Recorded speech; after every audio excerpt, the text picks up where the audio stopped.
Hey class, welcome to week 7. This week we are going to talk about agency operations. Okay, so before we get started, let me say that there's no good way to cover agency operations as a whole. Every agency's got a different function, and so really operations vary widely across agencies, both at the federal and state level, local level as well. So agencies can produce goods, they can regulate goods, produce and regulate services. So agencies might be responsible for communications, education, and that includes public universities like the one that we are at, emergency services, including firefighters and law enforcement, entitlement programs like veterans benefits and Medicare, also responsible for the Postal Service, sometimes responsible for transportation, obviously also responsible for defense and intelligence and counterterrorism services. So those are just a handful of the services that agencies offer. Some agencies also produce goods, and that might be infrastructure that we see, like roads, bridges, and tunnels, and infrastructure that we don't see. The electric grid, turbines, sewers, water treatment plants, all of that. There's also, we have to keep in mind, operations, the day-to-day functioning of an agency at any given time. Then there is also an operation, singular, which is basically the plan that an agency implements in response to a specific event. So we are mostly going to be talking about agency operations, sort of the day-to-day functioning of the government. Now, regardless of an agency's mission, all agencies do have to handle certain administrative and internal operations. It doesn't really matter what your mission is. You've got to deal with budget and finance. You got to deal with legal, people like me who are the attorneys, human resources, procurement, and then also a lot of times policy analysis to see that the agency is carrying out the mission. So today we're going to cover authority for agency action. This is obviously different than the authority that we've talked about more generally earlier. We're going to talk about the backbone of the federal bureaucracy. I'll note that it is often replicated, at least in part, at the state and local level. We're going to talk about standard roles in an agency, the organization and its culture. We're going to touch briefly on some planning topics like strategic, operational, and tactical plans. We'll discuss internal controls. These are required at the federal level, and most state agencies and even businesses have implemented them. We will also briefly touch on risk communication, and then also continuity of operations and what happens when there is a lapse in appropriation, which we have all just seen recently. Okay, so agency authority. Why can agencies act? So we've discussed this throughout the semester. We know that agencies have to be authorized to take actions. We know that an agency's enabling statute can provide that authority to act, and that Congress can also pass additional laws that supplement or expand an agency's authority. So I've got two pieces of legislation that are sort of additional authorizing legislation here. One we know about, it's the Administrative Procedure Act, and then there's the Stafford Act, which we will discuss momentarily.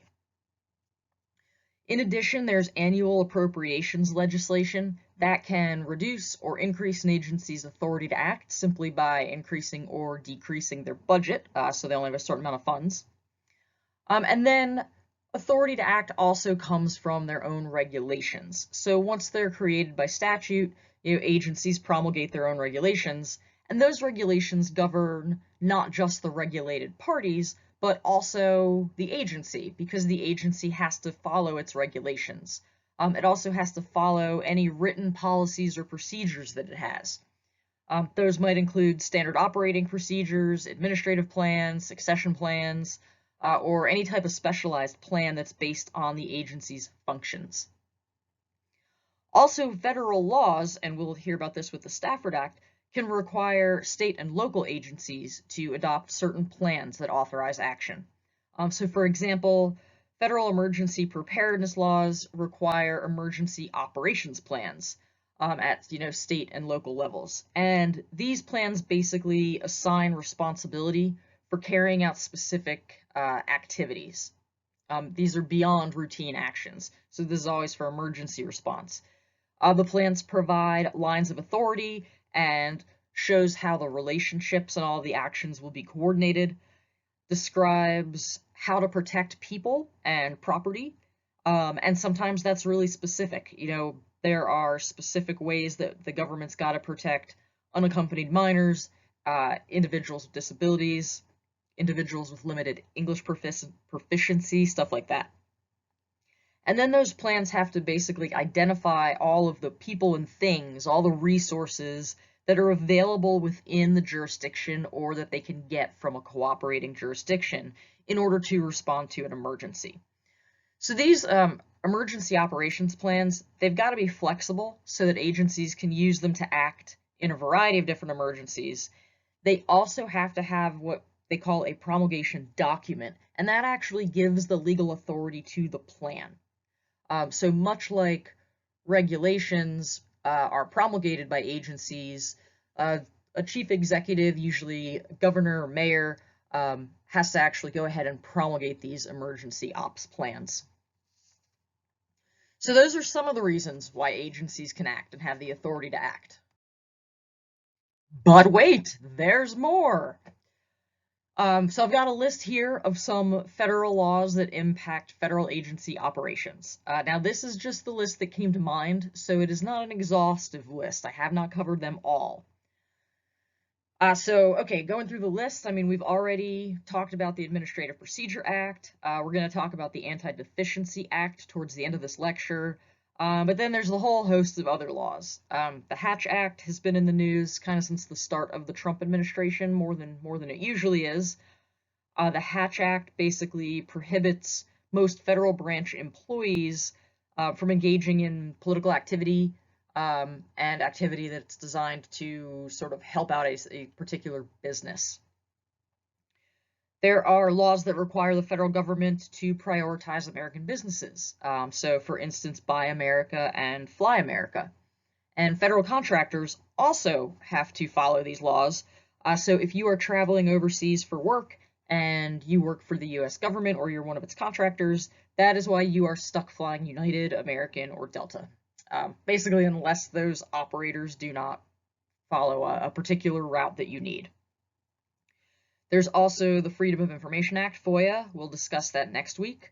But that forces some transparency in government by allowing the public to obtain access to documents. Government and Sunshine Act, sort of the same thing, but for meetings. And then there's the Inspector General Act, and that created sort of a watchdog organization to provide oversight of every agency and all of their operations. And so the Inspector General's Act, along with, say, the Ethics in Government Act and the Whistleblower Protection Act, it's intended to hold agencies accountable for their actions. All right, let's take a look at a specific piece of legislation that authorizes the federal government to respond to emergencies. That is the Robert T. Stafford Disaster Relief and Emergency Assistance Act, so known as the Stafford Act. The law authorizes the president to establish a disaster preparedness program utilizing appropriate agencies. It also gives the president the right to provide technical assistance to states so that states can complete their own comprehensive emergency and disaster preparedness plans.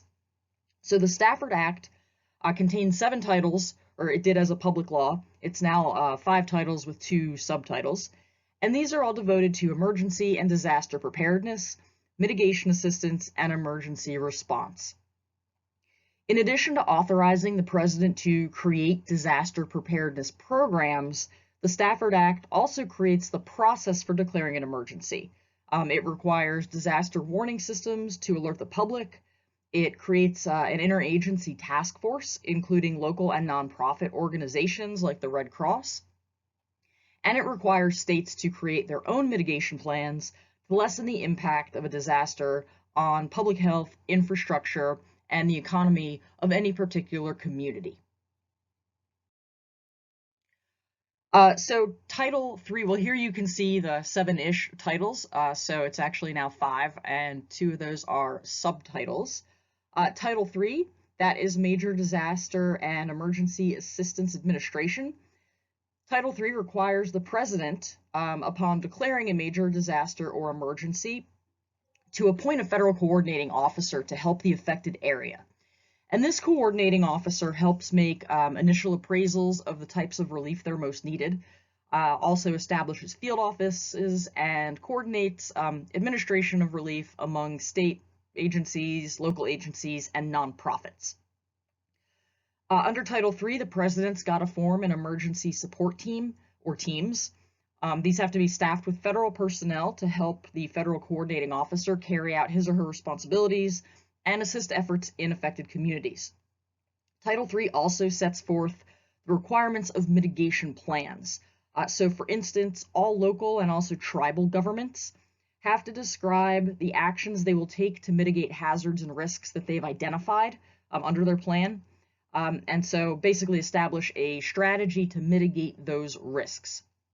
Now at the state level, government plans have to do 4 things. They have to describe the actions, again, to mitigate hazards and risks that they identify. Second, state plans have to show the ways to support development of local mitigation plans. Third, state plans have to show how states are going to provide technical assistance to local and tribal governments for mitigation. And fourth, state plans have to identify and prioritize mitigation actions that it's going to support as resources become available. Title IV, that's Major Disaster Assistance Programs, it sets out the authority of the president during major disasters or emergencies. So it actually gives the president quite a lot of powers, this particular title. So these powers include, but they are not limited to, directing any federal agency to help the affected area, and that can include precautionary evacuations, coordinating all disaster relief assistance, providing technical and advisory assistance, such as issuing warnings, participating in recovery activities, distributing medicine, food, and other supplies, and also providing accelerated federal assistance when the president deems it necessary. So Title IV sets forth process and procedures for declaring an emergency or a major disaster, and these start with having the governor of the affected state request that the president make such a declaration. And then after the president declares a disaster, FEMA can swoop in with financial aid and provide administrative assistance to state and local agencies. Title IV also lets the governor request that the president allow the Department of Defense to provide resources for emergency work.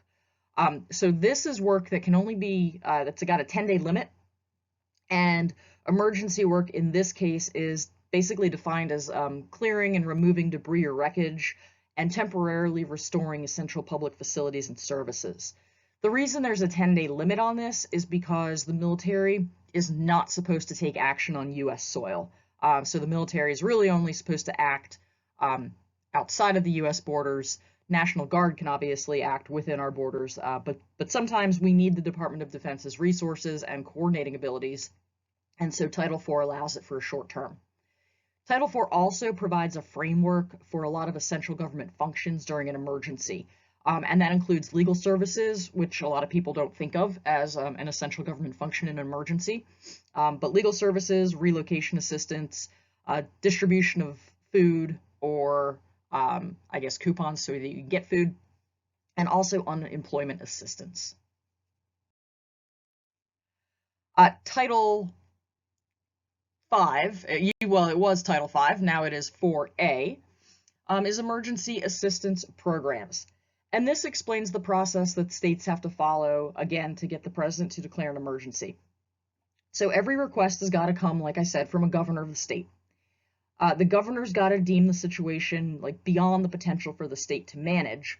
And to do that, the governor actually has to implement the state's emergency plan and then detail the types and amount of federal aid that the governor is requesting. And then once the president gets this information, the president can decide if the situation qualifies as an emergency. The president does have the authority to declare an emergency without a governor's request if the president determines that the emergency falls within the primary responsibilities of the U.S., governed by the Constitution, and basically preempts local responsibility. Then there is Title 4B, which is formerly Title 6, Emergency Preparedness.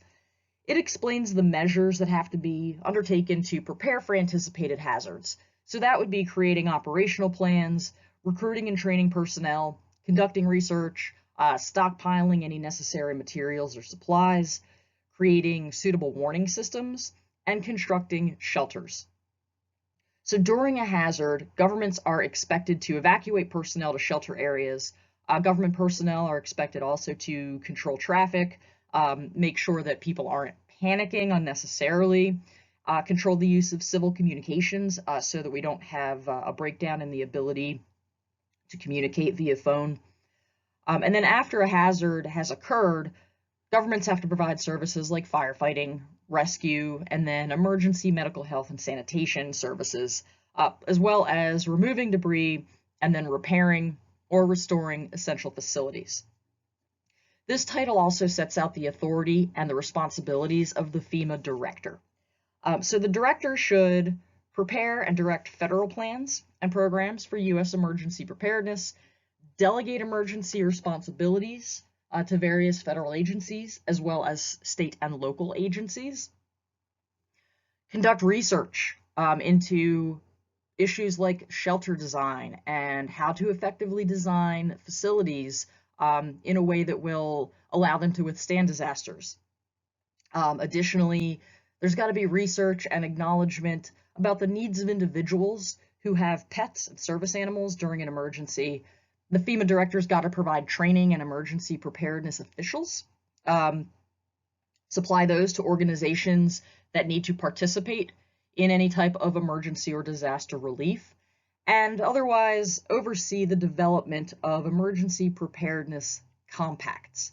So these are sometimes known as Emergency Management Assistant Compacts, EMACs, and these are interstate mutual aid agreements. They were originally developed out of the need to assist and coordinate resources across states in the event of an emergency or major disaster. And the point of these compacts is to get materials, supplies, and services quickly to the affected areas during any type of emergency. This title also sets forth the requirements for emergency preparedness plans. So the plan's got to be in effect in all political subdivisions of a state. It's got to be mandatory, supervised by a single state agency. States need to make their plans known. There is some sharing of financial responsibility with the federal government, assuming that the state has made its plan known to the feds. Those plans have to provide for the creation of state and local emergency preparedness, basically employ full-time emergency preparedness directors or deputy directors within the state, so there's always somebody on hand to coordinate the response to an emergency. There's also a miscellaneous title. It's just the various bits of law that give the president authority to determine any rules or regulations that might be necessary to carry out powers under the Stafford Act. So that's usually through a federal agency, but the president could use other means as well. This title also addresses what are called insular areas. So that's American Samoa, Federated States of Micronesia, Guam, Marshall Islands, Virgin Islands, various parts that are not quite the United States, but people are either U.S. citizens or have various rights as part of a U.S. territory. So the Stafford Act has been amended a couple times, most recently after Hurricane Katrina. First, it was amended by the Disaster Mitigation Act of 2000. That basically revised and expanded the federal government's assistance to state and local governments. It kind of broadened the scope of disaster relief programs. It encouraged states and localities to develop comprehensive disaster preparedness plans and basically to coordinate those with the federal government, with FEMA. And it also increased federal assistance programs for both public and private losses that are sustained during disasters. So it really emphasized the need for close coordination for any type of mitigation planning and mitigation implementation. And that means close coordination by the federal, state, local governments, and also by Indian tribes if they are in the area. So that was in 2000. Then Katrina happened. And after Katrina, Congress passed the Pet Evacuation and Transportation Standards Act, also just known as PETS. It's an amendment to the Stafford Act, and it was enacted because the government realized in the response to Hurricane Katrina that it couldn't expect its citizens to kind of just treat their family pets as though they were disposable property. So before Katrina hit, FEMA had actually gone through with the locality an emergency preparedness exercise, and it involved a hurricane. So they were preparing for this. They did extensive computer simulations, all kinds of hands-on practice by search and rescue, military and civil authorities, medical experts, all of that. And actually they were asked, when you're doing this simulation exercise, what preparations are you making to save pets? And basically FEMA said, yeah, pets aren't part of our plan because we really don't consider them to be important. So that was right before Katrina. Then Katrina hits, and obviously those planners were wrong, because many people who live with animals, and I'm one of them, I consider them family. It's important enough to risk, my own personal safety to make sure that they are safe from harm, because I've taken on that responsibility to them. And so when FEMA had been planning in advance of Hurricane Katrina, basically all of those planners forgot that saving human beings is not enough. Our physical bodies have to be safe, yes, but we also need comfort and affection and family. And so we've got these emotional needs that have to be met before people can even really help themselves in a crisis like a hurricane. The National Guard estimated that 30 to 40% of the people who refused to leave New Orleans and other affected areas, they wouldn't leave because they didn't want to abandon their pets. And you might remember a particularly heart-wrenching example of this. It was all over the national news while people were still in the Superdome after Katrina. And there was a young boy there, and he was trying to get on a bus to Houston, and he had a small little white dog named Snowball. And basically the government authorities they wouldn't let him take the dog. They kind of ripped the dog away from him, and the boy just screamed and cried and eventually fell to his knees and vomited because he was so despairing. So it was after that Snowball incident and a lot more like it that occurred in the aftermath of Katrina that Congress said, look, states, if you're going to get FEMA assistance or any type of federal assistance for disasters, you've got to figure out ways to accommodate pets and also service animals during your evacuation process. And so that was the last amendment to the Stafford Act. And I think it was a pretty helpful one because pets have become very important to Americans. And so it's good that they can be rescued along with the humans. So as we saw with a number of Americans who were willing to risk their lives to stay with their animals, during Katrina, it sometimes takes Congress and the federal government in general a while to recognize that human needs are, the public's got these human needs, and they're not just related to physical safety. And unfortunately, it also seems challenging for certain people in government leadership and also in the public to recognize the human needs of government personnel, because these are the people who make it possible for agencies to take any action at all. The Federal Civil Service is the backbone of our federal, bureaucracy and democracy. So it is our civilian workforce. Basically, it's considered non-elected and non-military public sector employees of the federal government.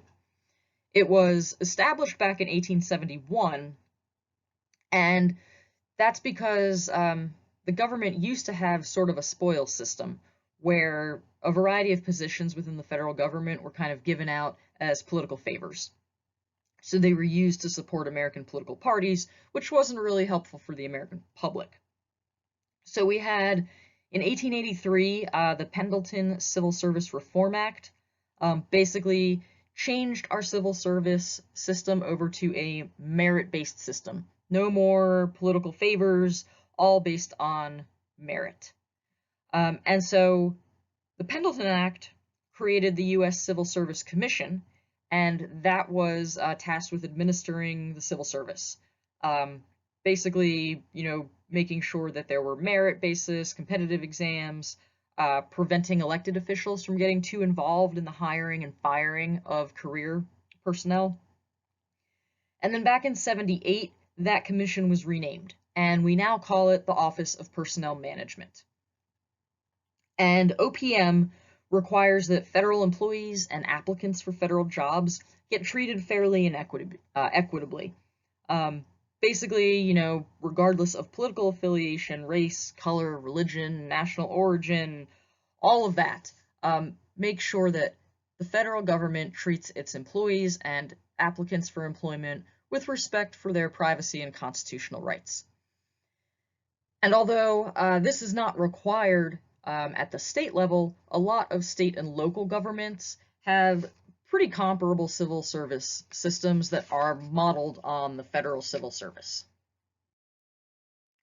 So while the entirety of the federal civil service, federal employees, clearly is a backbone of bureaucracy, there are also two agencies that are really sort of central to being a backbone of the federal bureaucracy, and that is the GAO and the GSA.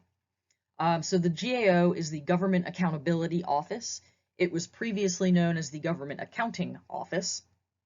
It is pretty rare because it's a legislative branch agency, so its prime focus is on serving the needs of Congress, primarily by engaging in audits of federal agencies. So it monitors programs and spending in federal agencies. GAO is headed up by the U.S. Comptroller General, who also happens to issue decisions that are related to government contracts and appropriations law. I mentioned that in our legal research lecture when I was discussing, compilations of agency decisions and how the decisions of the Comptroller General are sort of comparable to court reporters for court decisions. So the GAO runs fraud, waste, and abuse hotlines for the public, and it really requires federal agencies and their contractors to conspicuously post those hotlines for federal whistleblowers, but any member of the public who thinks that an agency is engaged in fraud, waste, and abuse can report that to the GAO. The GAO very much expects that agencies are going to comply with its guidance. In particular, it issues the Standards for Internal Control in the Federal Government, also known as the Green Book. And the Green Book sets these standards for federal agencies that relate to policies and procedures for effective use of resources, basically how to effectively and efficiently fulfill their missions, goals, and objectives. And in addition to serving the needs of Congress, the GAO does provide fact-based information in the form of reports and other advice to agency personnel, particularly agency heads. So the GAO, one of the important aspects of it is that it is nonpartisan. So when it's providing information to Congress and to the executive branch, it's doing so in a nonpartisan fashion. It is heavily reliant on true subject matter experts, researchers, actuaries, attorneys, cybersecurity experts, all of that. It relies on them when generating reports. And the GAO makes those reports available to the public. And actually, 2 of their top 10 reports are about climate change and environmental cleanup. Okay, so here is one of those reports. The image is from the GAO's May 2019 report on the government's growing environmental cleanup liability. So the Department of Energy has to clean up waste from Cold War nuclear weapons production. So that means that the DOE's got to handle a lot of radioactive and other hazardous waste. Unfortunately, the GAO report notes that there are so many different cleanup sites, and those sites set their own priorities, which makes it really difficult to ensure that the Department of Energy, DOE, is tackling the greatest health and environmental risks first. So obviously, nuclear waste cleanup, huge liability, both in terms of money and safety. And the DOE has established a list of high-risk liabilities. So basically, those are liabilities that are aging, or otherwise increasing in cost and increasing in risk. The DOE's Office of Emergency Management is responsible for most of that cleanup. And that spending grew by $241 billion between 2011 and 2018. So that was the costs of the cleanup. We're looking now at $241 billion, and that is despite Congress giving $48 billion to the Office of Environmental Management in spending. The GAO report also notes that that particular office provided Congress with some inconsistent and misleading information. And so this is part of why the GAO lists the government's environmental liability as a topic on its high-risk list. So for fiscal year 2018, which is the last fiscal year for which we've got information at the time of this lecture, Department of Energy's estimated environmental liability, so that's the estimated cost of future environmental cleanup, is $494 billion. And of this amount, that Office of Environmental Management accounted for $377 billion. And that reflects the estimates for these 16 sites across the US. So two of these, the Hanford site in Washington and the Savannah River site in South Carolina, they've got most of that office's nuclear waste stored in tanks. And storing nuclear waste in tanks is particularly costly and complicated to treat. And so that is why the Office of Environmental Management's environmental liability has grown by that $241 billion. Also, GAO found that that's not the final number. This liability is probably going to continue to grow. And in part, that is because the Office of Environmental Management hasn't resolved long-standing management challenges. So it doesn't have a program-wide cleanup strategy. The office relies primarily on individual states to sort of locally negotiate cleanup activities and establish priorities. And that doesn't always balance the overall risks and costs.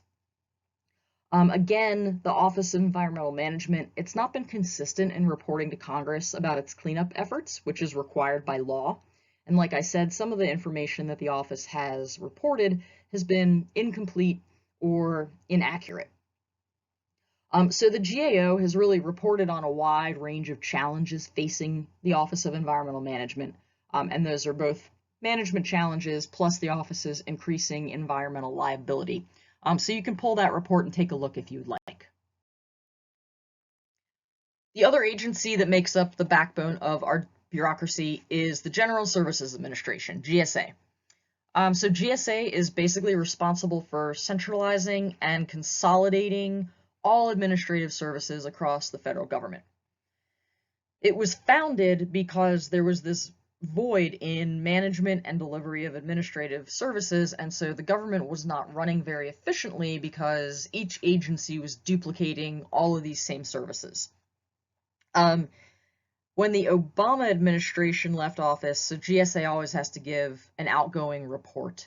And so the report for fiscal year 2017 said that just by consolidating financial management and human resources functions, the GSA basically saved over $40 million for the federal government. So it deals with financial management and HR, but also a lot of these functions and government-wide services relate to the acquisition of goods and services, as well as the acquisition of real estate. So technology, vehicles, real estate, office supplies, all of that. The GSA assists all federal agencies, and that includes the military, in obtaining facilities, equipment, specialized tools, basically whatever they need through its GSA Schedules program.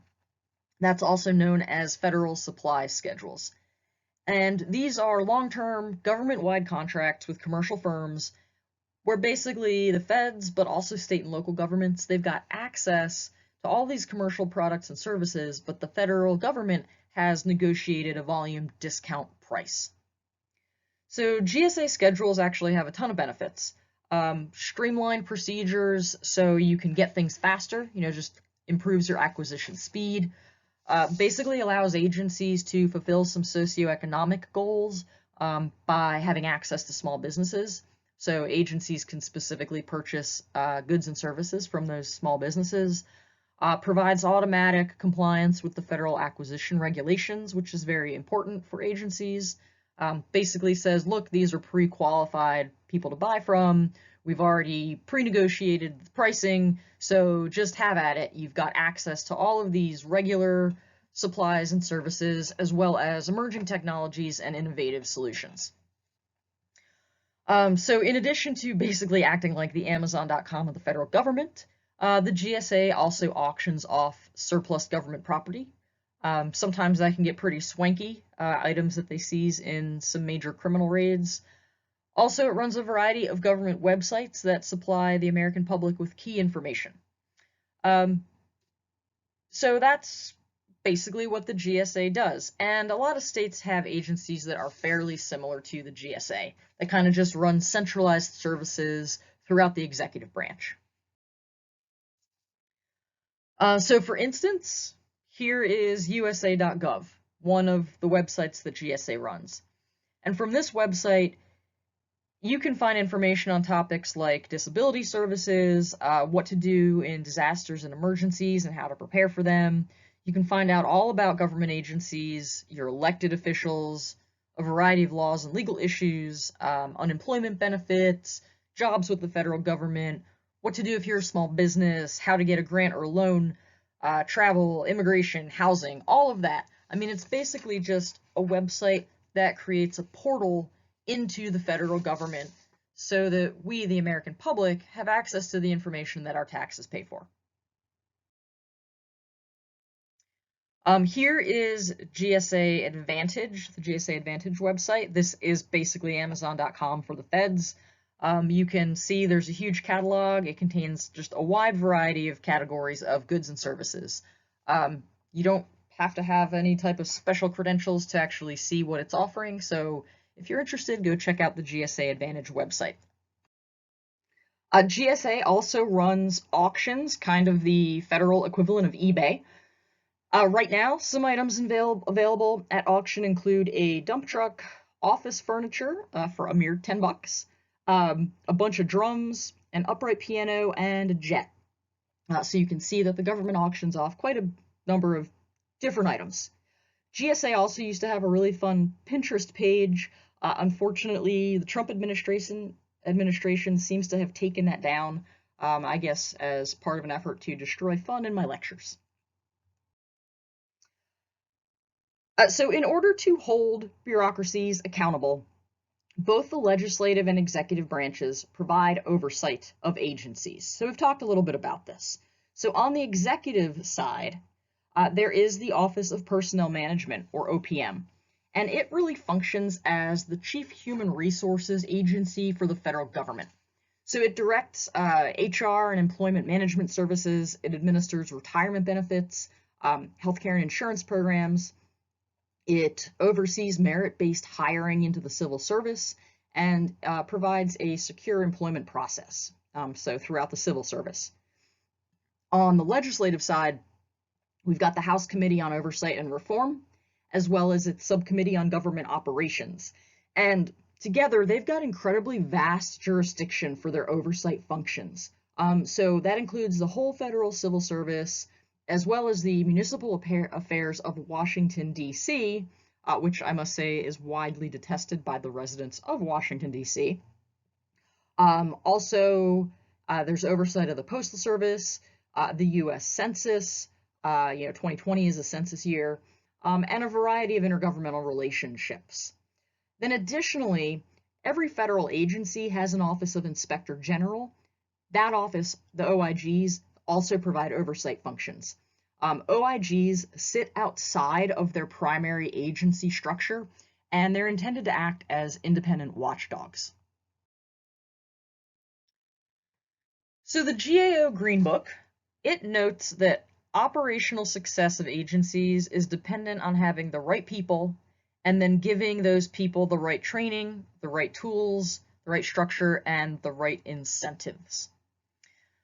So much like when talking about agency operations, it's hard to talk about common agency roles because these roles just differ substantially from agency to agency. And that's just because agency functions vary widely. So some agency personnel inspect cattle, some inspect the meat that comes from the cattle, some inspect the runoff from the cattle ranch, its impact on the nearby river. Some agency personnel sit in cubicles and take calls from the public all day. Some are in conference rooms trying to figure out policies. Some jump out of planes into wildfires. So there's no one particular type of civil servant, but there are particular categories of roles of civil servants. And they basically have three umbrellas. You've got your policy, your administrative folks who are mission oriented, and then your administrative folks who are mission support oriented. So political appointees, these are usually the secretaries and the undersecretaries of cabinet level departments, administrators and deputy administrators of agencies, things like that. Then there are administrative positions that are dedicated to mission support.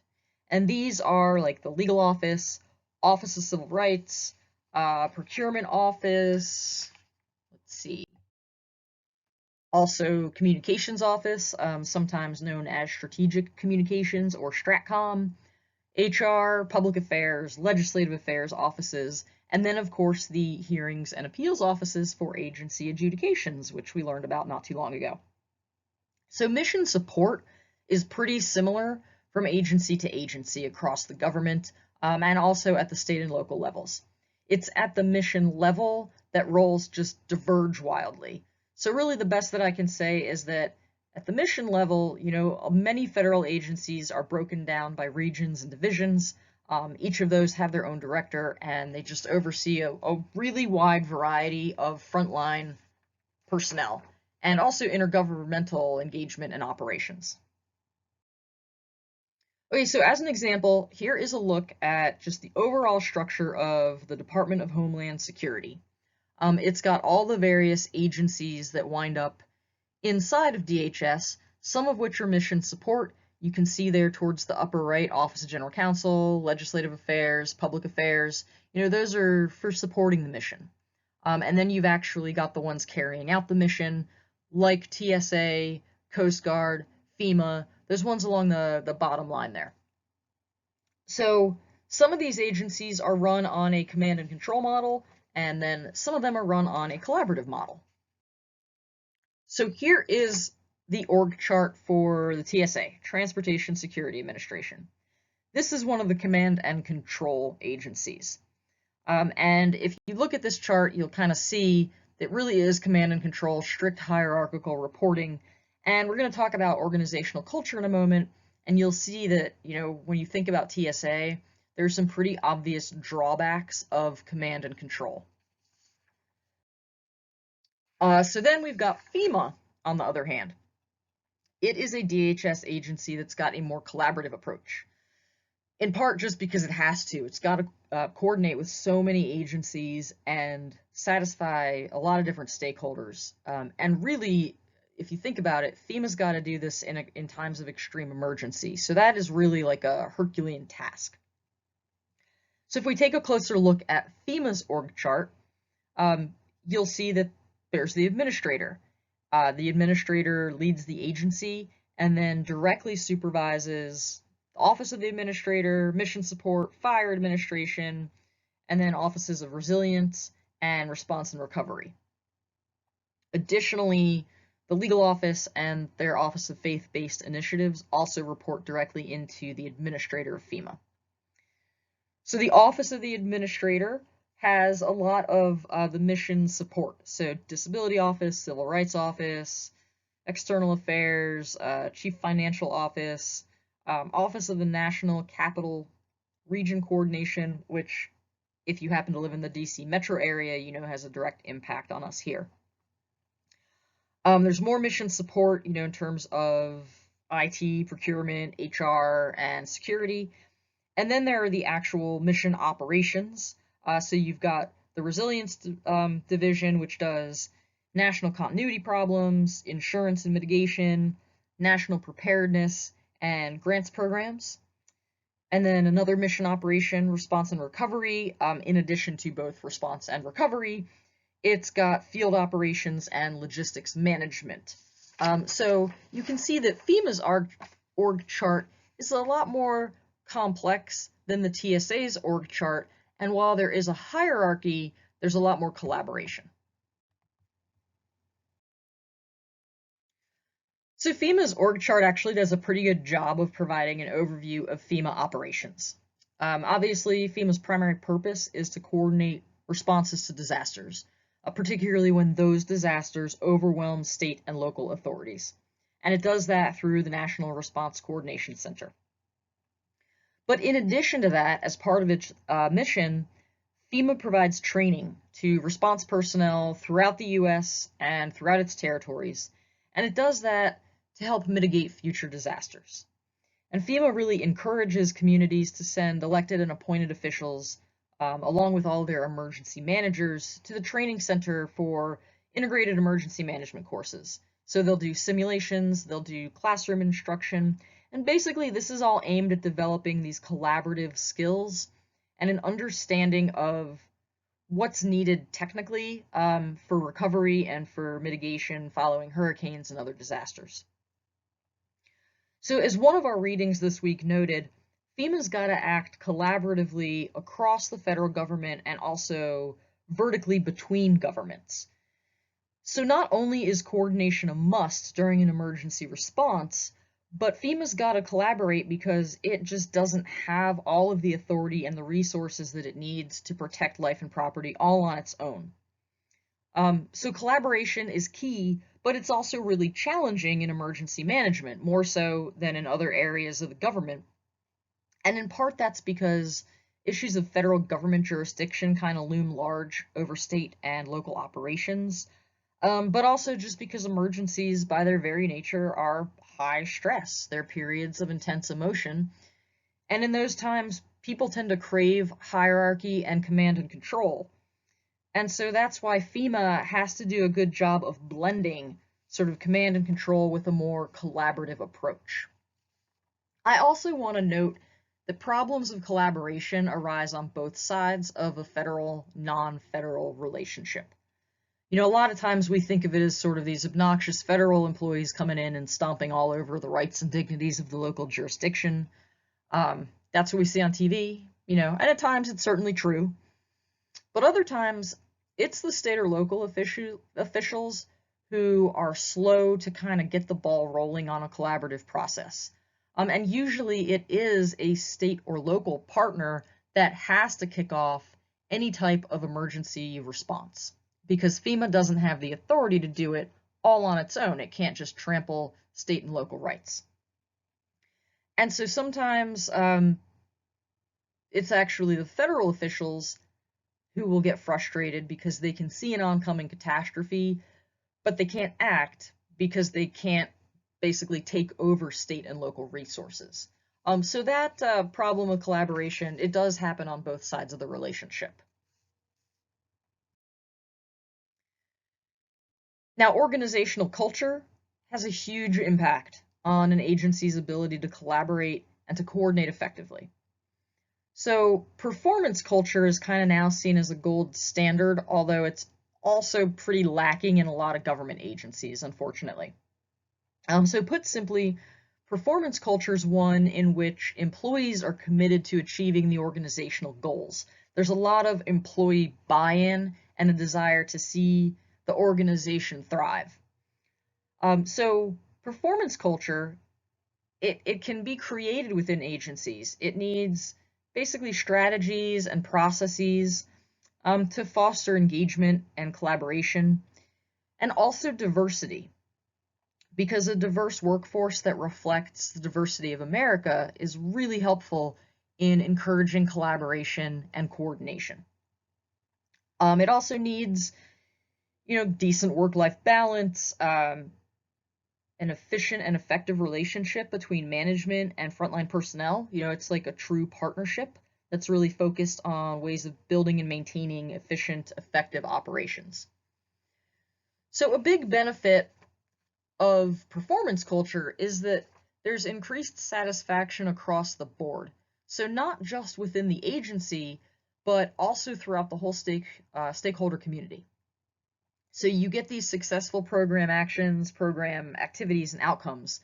And it also leads to an increased awareness of mission objectives and successes. So it's employees that are in these high-performing companies that can be energized by their culture, and then the agency or company reinforces that by rewarding, by recognizing employees who are doing a good job and also rewarding them. And not just annually, but, sometimes just saying something like, hey, great job. So if you think of the various like Silicon Valley headquarters, the feel for those offices. I've got on the right there, that's a conference room in Google's Mountain View headquarters. On the left, we've got Ticketmaster's London office. A lot of these tech companies, they tend to use slides as a method of travel from one floor to the other. I don't expect the federal government or any state governments to do that, but they could take a page from these companies by sort of engaging the workforce and just making work a more pleasant place to be. Now, organizational culture depends on the structure of the agency. So the FBI is naturally going to have a different culture than the USDA. But organizational culture is also dependent on leadership approach. And for a long time, the command and control approach was the preferred method of leadership in government. So in command and control, you get a leader who issues orders, and that leader's direct reports execute those orders, and it goes down the chain of command. Obviously, this emerged from military organizations where you need that tight discipline because it's crucial to survival. And members of a military unit, they tend to understand the need for structure and hierarchy and that style of leadership. But outside of the military, command and control tends to wear on personnel. It really erodes their commitment to an organization. It can get to the point where command and control alienates employees. Basically, it'll start to result in disengaged, uncommitted workers and a lot of increased turnover. And we have seen that, for instance, with TSA, because that's very command and control, low paid, few rewards. So naturally, these people can't feel like a joy of going to work and a huge commitment to their job because they're not getting that feel from the organizational culture. Another approach would be interested engagement, and that emphasizes getting to know and understand your employees as individuals. It also emphasizes helping employees develop to meet the job that they have to do. So you need training and resources in order to actually do your job properly. And unlike at the TSA, and I feel bad, I shouldn't, rag on the TSA that much, but it seems like a not really fun agency to work on as a frontline employee. But interested engagement also is really about frequently and formally recognizing job success. And that's at an individual level too. So really, this approach emphasizes teamwork over a hierarchical approach. And it emphasizes supporting your employees and actually listening to their feedback and acting upon that feedback. Now, there is a collaborative-ish approach, sometimes called command and collaborate. And this is a blend of those two approaches, command and control and interested engagement.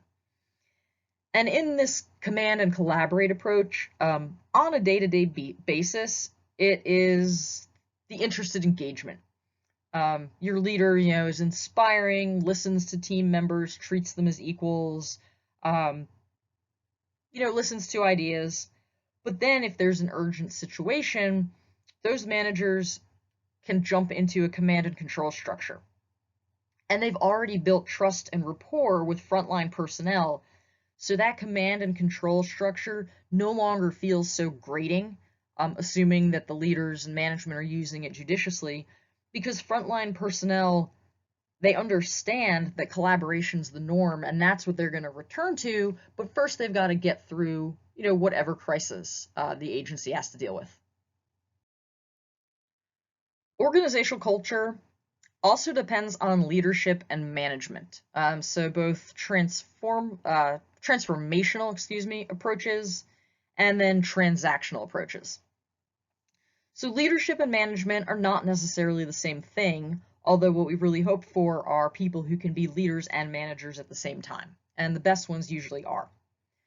So leadership is viewed as more transformational, it's inspiring, leaders use their charisma to effect change. Management is viewed as more transactional. And although that, doesn't sound as exciting, it's actually really good to provide stability so that people within the agency can do the work that is necessary to meet goals and objectives. So both leaders and managers have to set an appropriate tone for the agency. The GAO's Green Book actually has a whole section devoted to creating and maintaining an appropriate tone at the top, because then that permeates down through the agency and you get what you hope is an ethical and engaged workforce.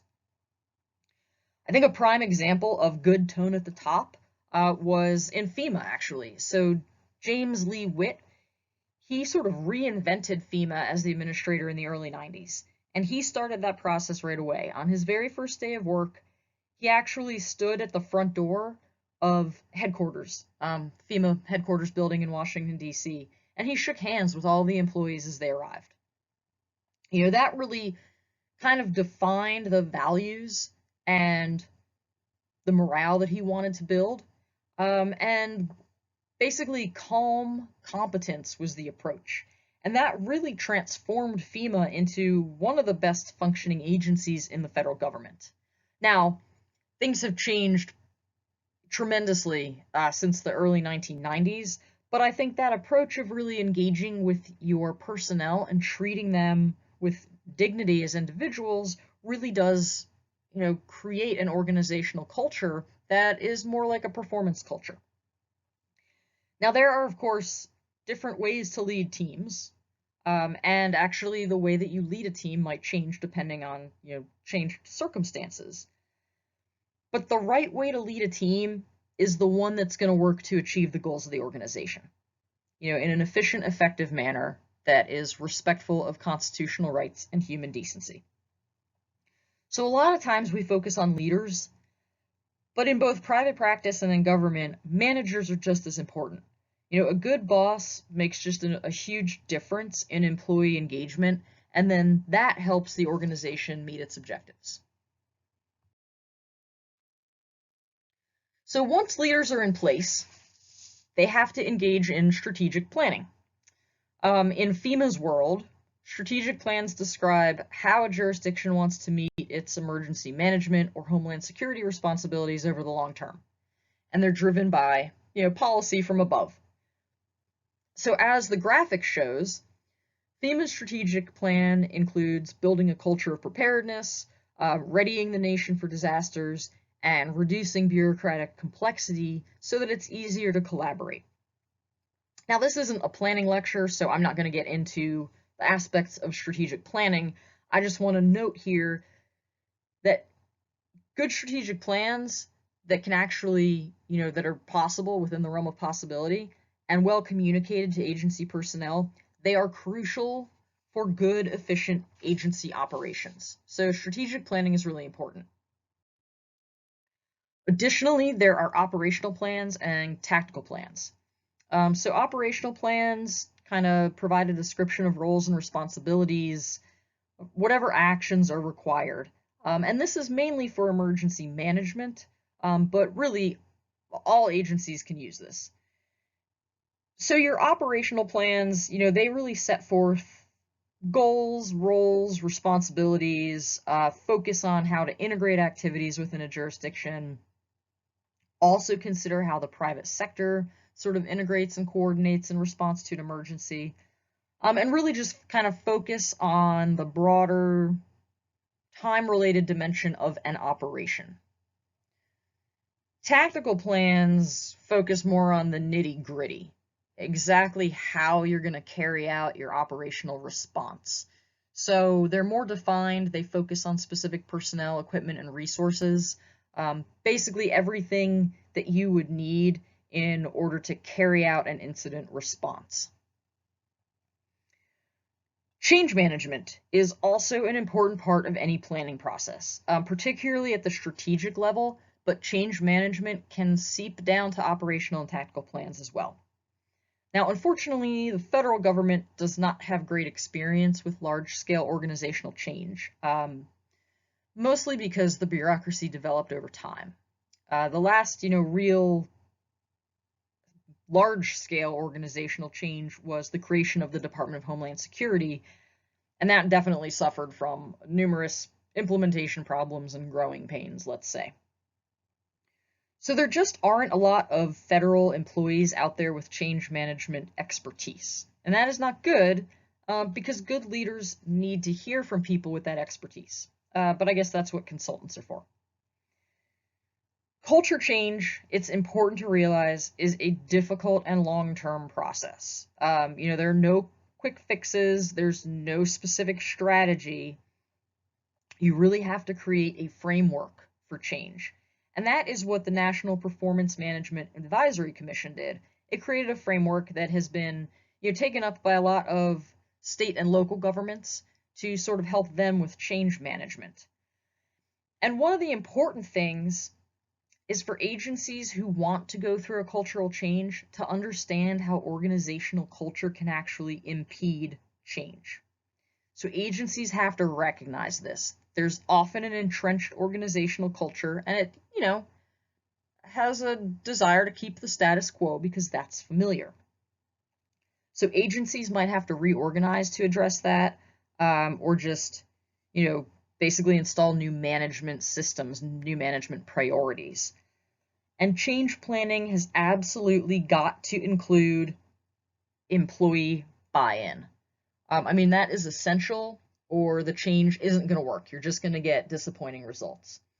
And especially for government employees, the mission is why they're there. People don't choose a career in government to get rich. They're in it for public service. And so agencies can harness that. If agencies can provide a supportive, trusting culture, they've already got employees who are pretty enthusiastic, about the mission. And so they'll start to tackle trying to figure out operational problems and solve those problems.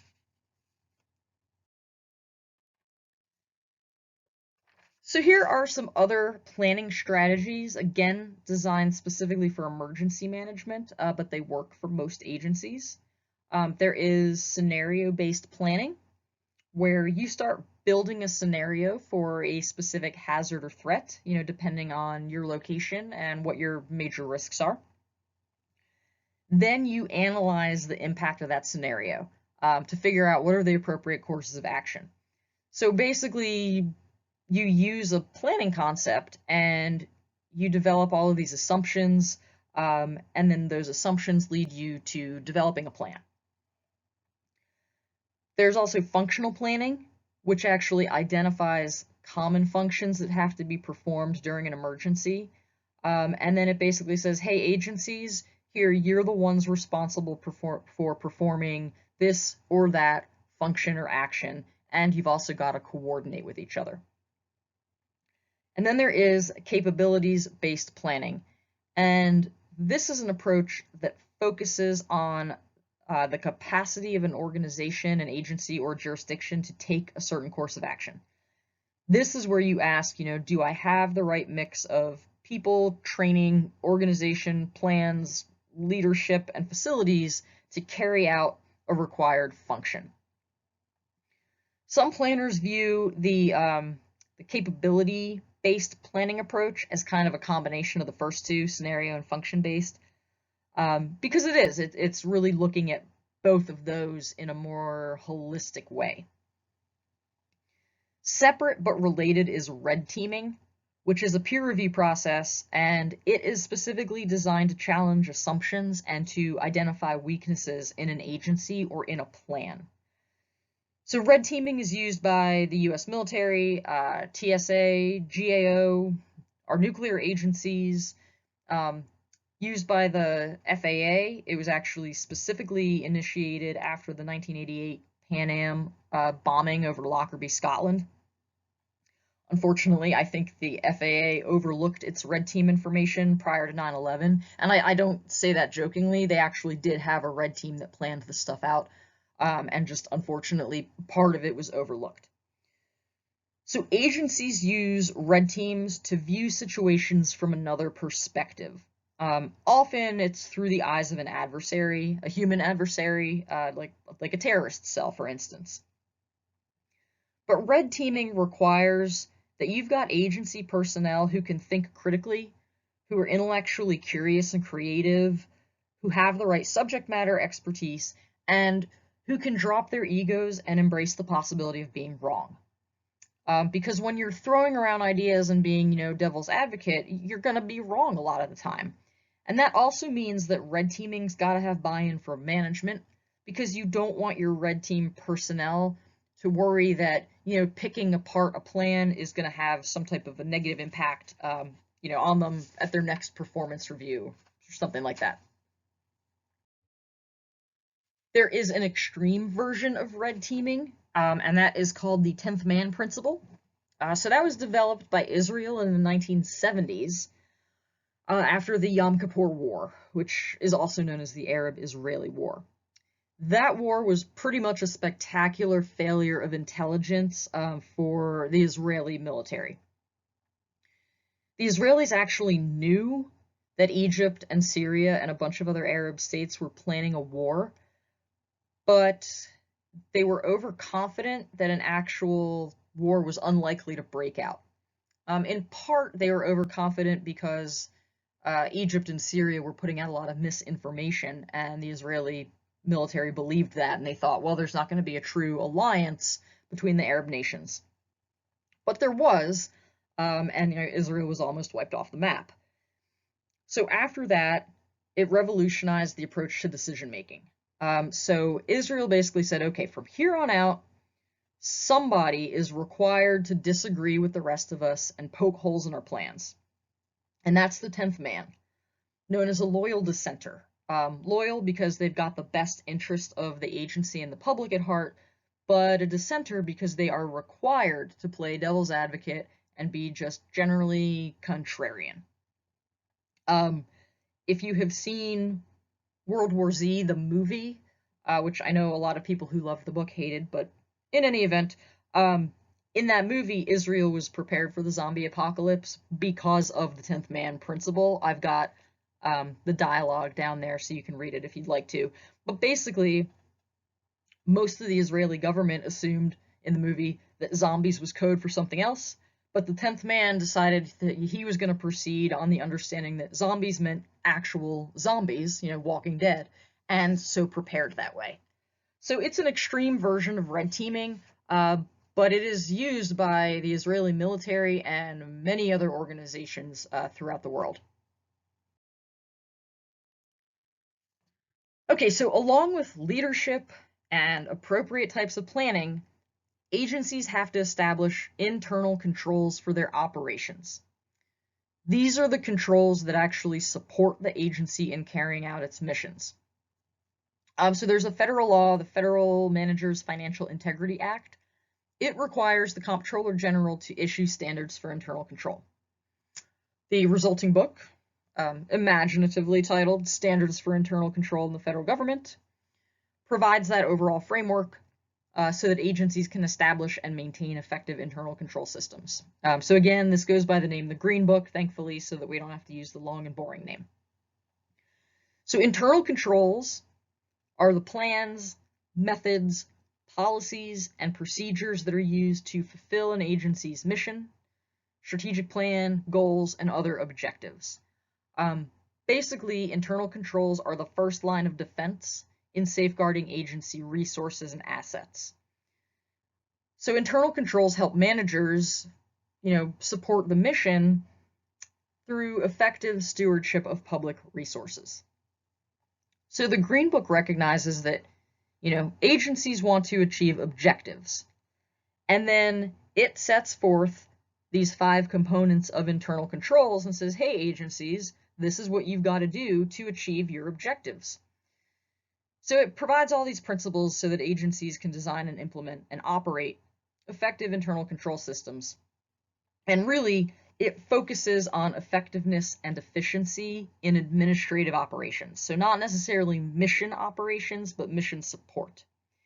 And the Green Book is really essential to pretty much every federal agency mission support operation. So let's take a look. So here's the Green Book sort of table of contents. You'll see that if you look through it, effective internal control systems helps agencies adapt to shifting environments, evolving demands, changing risks, new priorities, all of that. So agencies not only have to implement these controls, but they have to continually reevaluate them so that they can respond to any new operational requirements, impact of new technologies. And so that's really how the GAO hopes that agencies are going to use the Green Book as a tool for constant evaluation and improvement.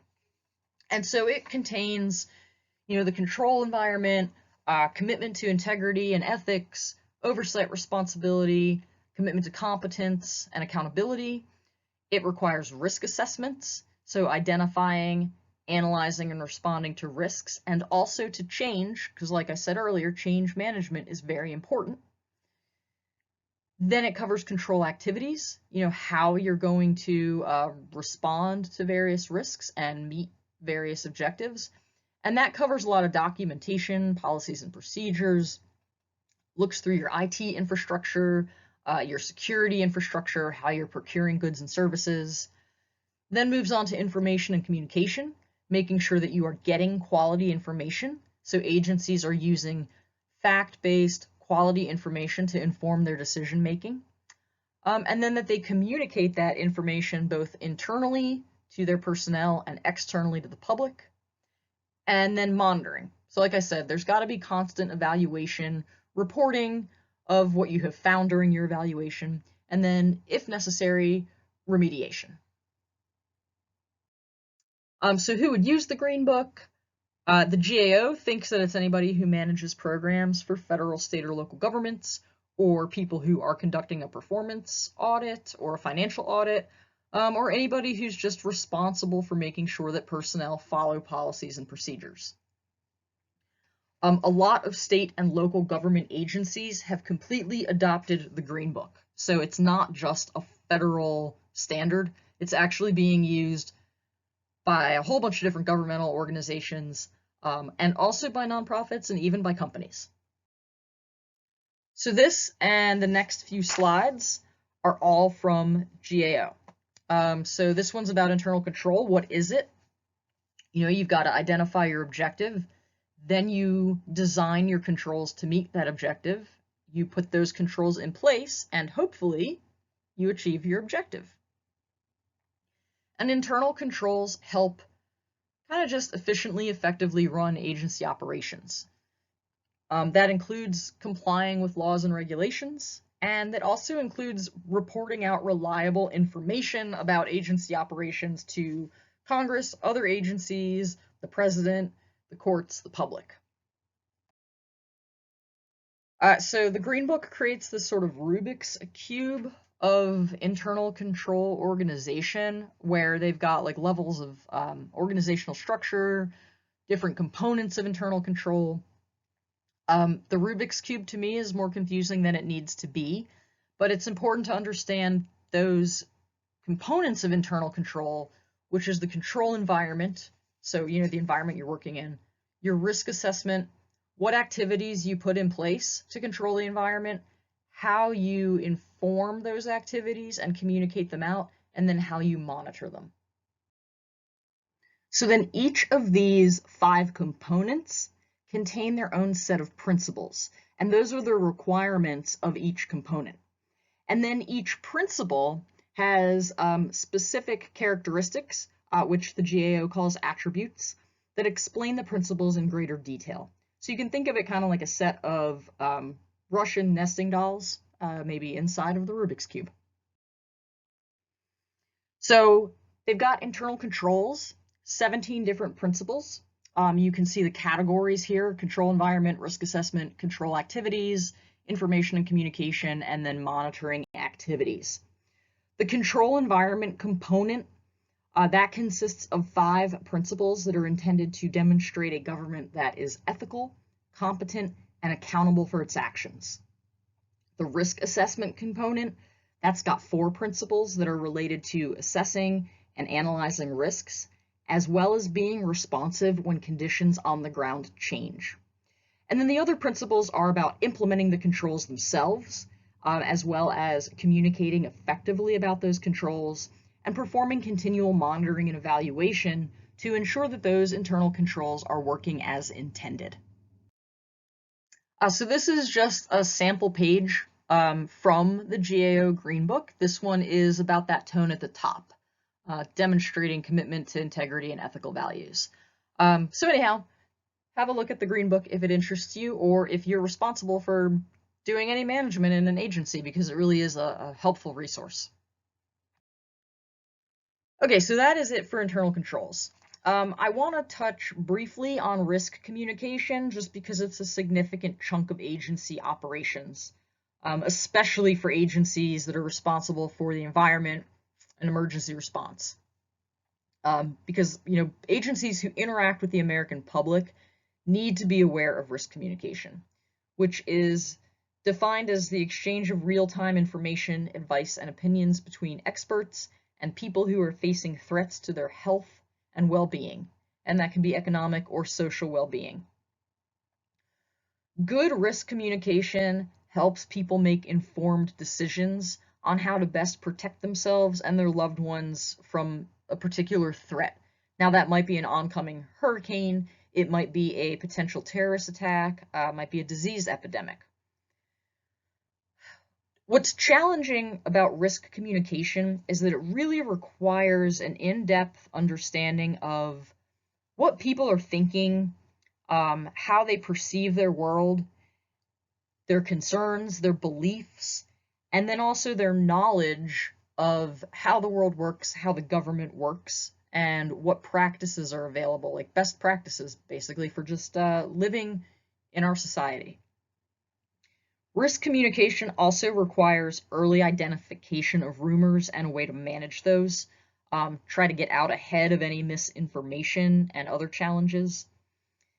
And risk communication experts really understand that listening to people and showing that you understand their concerns and beliefs, that's just as important as providing them with facts and advice.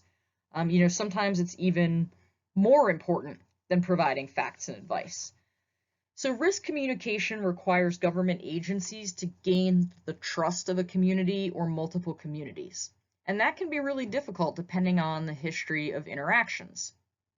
For instance, once federal government agencies finally stepped in to address the AIDS crisis, they noticed that a lot of African American communities were unwilling to believe the government about AIDS prevention techniques, or were willing to believe rumors that AIDS was actually created by the government to target Black communities. So this distrust was well earned. Certainly the federal government had not treated a lot of African American communities well, and in fact had specifically run medical experiments on Black men without their knowledge. So of course there wasn't a whole lot of trust when people from the government suddenly started saying, hey, go get this test, let us take your blood. So once the CDC realized that its standard tactics for disease prevention were not working in this case, it started Cut for Life, which was for hairstylists and barbers against AIDS. And it basically used barbershops and hairstylists, which were central to a lot of Black communities and minority communities, to spread knowledge about AIDS prevention. So basically, the government went and taught hairstylists about AIDS prevention and what to say to their customers, and stylists and barbers did use the community to spread the word and to build trust over time. And it's credited, this particular program, with saving a lot of lives in African American communities. So we are going to discuss risk communication, including this particular Cut for Life program, in more depth later in the course, but I did want to touch on it because it has such an impact on agency operations. Okay, I promise that we are almost finished with this lecture. I just want to say a couple words about appropriations and continuity of government operations. So for much of our history, the US government, our federal government, actually did not have a continuity of government plan. The first one was created by President Eisenhower via executive order. And basically Eisenhower rightly thought, hey, you know what? Our government needs to continue its essential operations even after a nuclear war or a nuclear disaster. And so the measures that Eisenhower created were, constructing underground facilities. So there's Mount Weather, which is in Virginia, hollowed out mountain, supposedly safe from nuclear weapons. Constructing another one near Camp David in Maryland. You may know of the Greenbrier Resort, has an emergency complex that can house all of Congress. And then Eisenhower also created specific orders that designated specific government officials to assume cabinet level positions if those primary cabinet level secretaries are killed. So continuity of operations plan, it's actually now a presidential policy directive, and FEMA provides guidance to the private sector and also to states and local agencies for this as well. And it requires an integrated, overlapping continuity capability in support of 8 national essential functions. And those functions are basically keeping our form of government under the Constitution, including 3 separate branches of government, providing leadership visible to the nation and world, and maintaining trust and confidence of the American people, defending the Constitution from foreign and domestic entities, preventing or mitigating attacks on the U.S. and its citizens, property, or interests, fostering effective relationships with other nations, protecting against threats to the homeland, having a rapid and effective response and recovery from any types of attacks or other disasters, protecting and stabilizing our economy and ensuring public confidence in our financial systems, and then providing for critical federal government services, national health, safety, welfare, things like that. So the Federal Continuity of Operations Plan actually did go into effect after the terrorist attacks of September 11th, 2001. Then President Bush activated the plan, and so actually it required rotating up to 150 senior government officials, their staff, and other government workers from every single federal executive department into secure bunkers. So they were rotating people in and out of secure bunkers up and down the East Coast to make sure that if the government was wiped out in Washington, D.C., it would still be able to function. The majority of states also have these plans, and like I said, FEMA provides continuity planning guidance to states and also to private entities. Now, we have a law called the Anti-Deficiency Act, and it is not supposed to be tied to the continuity of governmental operations, but as we have seen recently, the Anti-Deficiency Act can basically stop the federal government in its tracks. So Congress passed the Anti-Deficiency Act after the Civil War, and the intent was to basically end executive branch agencies' history of creating what Congress called coercive deficiencies. So prior to the Anti-Deficiency Act, a lot of agencies, particularly the military, would intentionally run out of money, and then Congress would have to give them more money so that they wouldn't, breach their contracts, so that they could pay their workforce, etc. Some agencies actually would go ahead and spend their whole budget within the first few months of the federal fiscal year, and then basically force, continuing appropriations from Congress to keep them operating for the whole fiscal year. So Congress got tired of that and said, you know what, it is unlawful for any government agency to spend sums in excess of what we, Congress, have appropriated to that agency. And so that has internal and external impacts. I mean, it directly affects government employee paychecks. You can't get a giant raise without your appropriation. It directly affects agency actions. Agencies have to budget appropriately, for exactly what Congress gave them in order to carry out all of their responsibilities.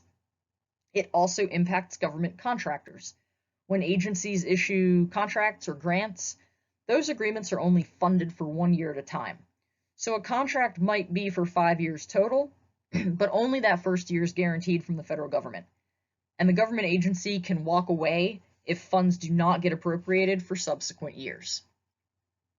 There is a way to actually investigate violations of the Anti-Deficiency Act. So GAO, OMB, inspectors general, and others can actually go ahead and start the flow chart there of investigating, and you can see how that flows, a full investigation.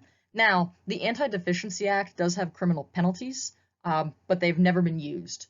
So the government does launch a lot of investigations into violations of the Anti-Deficiency Act, and it actually finds a lot of them and corrects them, but it has never triggered the criminal penalty portion of the act. So, the Anti-Deficiency Act triggers government shutdowns if Congress misses a deadline for passing an appropriations bill, and that can be interim bill or a full fiscal year bill. Agencies just don't have any money to operate, and so they have to send agency personnel home or require that they work without pay. So at the start of our recent 35-day partial federal government shutdown, the Office of Management and Budget actually told federal employees, report to work, at your next regularly scheduled shift, and then undertake orderly shutdown activities. Now, this was only a partial government shutdown because there were agencies that were funded through some smaller appropriations bills that had passed in September of 2018, so they were able to keep working. But about 380,000 federal employees were furloughed. Additional 420,000 actually had to work without pay, so they were, deemed as essential, so they just had to keep on working. And keep in mind that a lot of these essential personnel, particularly within the TSA, but also in numerous support positions government-wide, these are among the lowest paid government employees. TSA officials or employees, they often have to drive, at least like 30 minutes to get to their jobs because airports usually aren't located right in the middle of a residential area. And some of them were having trouble even paying for gas to get to work, couldn't afford childcare. So the impacts of our most recent shutdown were really wide-ranging. I mean, federal employees missed paychecks, federal contractors missed paychecks and they're not going to get those back. Airports slowed down, even had to close some terminals because of insufficient TSA staffing. There were farmers who couldn't get emergency USDA aid. A lot of people don't realize, but scientific research shut down all across the country, including universities and corporate R&D firms, because of the federal funding for a lot of research in this country. And one of the concerns that came up was, whether China was going to be able to take this opportunity while we were sitting there twiddling our thumbs for 35 days to get ahead of us in certain, research and development areas like quantum computing. Additionally, business people lost access to economic data. All of us lost access to a variety of federal government websites. The FDA suspended food safety inspections, so we don't know that our food was safe. Banks and financial companies could not file the required federal registrations and reports. National parks had to close down, or they didn't have restrooms or trash pickup.